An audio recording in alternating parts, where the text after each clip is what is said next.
বাংলাদেশকে হস্তান্তর করেছে, এ ধরনের বক্তব্য আমরা শীর্ষ পর্যায় থেকে পেয়েছি।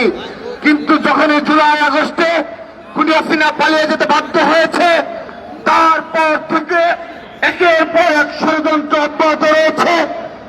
সাম্প্রতিক দাঙ্গা উস্কে দেওয়ার জন্য ষড়যন্ত্র অব্যাহত রয়েছে।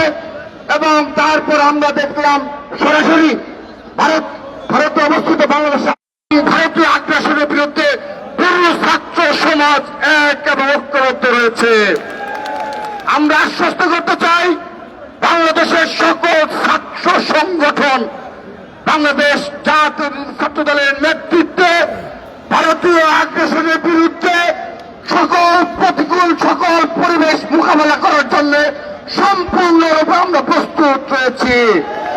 আমরা আশ্বস্ত করতে চাই, এই খুনি হাসিনার যত ষড়যন্ত্র রয়েছে, এই ফ্যাসিস্ট হাসিনার বিরুদ্ধে এবং তার দূষণের বিরুদ্ধে আমরা এক এবং ঐক্যবদ্ধভাবে ঢাকা বিশ্ববিদ্যালয় সহ বাংলাদেশের সকল ক্যাম্পাসে আমাদের মধ্যে সামান্যতম কোনো বিভেদ নেই।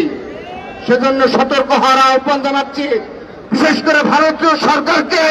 এটি খুনি হাসিনার সরকার নয়, এটি খুনি হাসিনার বাংলাদেশ নয়, এটি একটি নতুন ধারার বাংলাদেশ। যে নতুন বাংলাদেশের নেতৃত্ব দিচ্ছেন পীর ভারপ্রাপ্ত চেয়ারম্যান জনাব তারেক রহমান।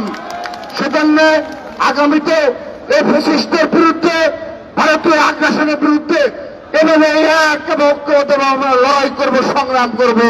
সর্বশেষ এই একইভাবে অপর আমি ছাত্র সংগঠনের উপর নিকটে আহ্বান জানাচ্ছি, শুধুমাত্র সোশ্যাল মিডিয়ায় নয়, তারা শুধুমাত্র বক্তব্যে নয়, আমাদের মতো করে এভাবে রাজপথে সোচ্চার থাকার আহ্বান জানিয়ে আমি আমার বক্তব্য শেষ করছি।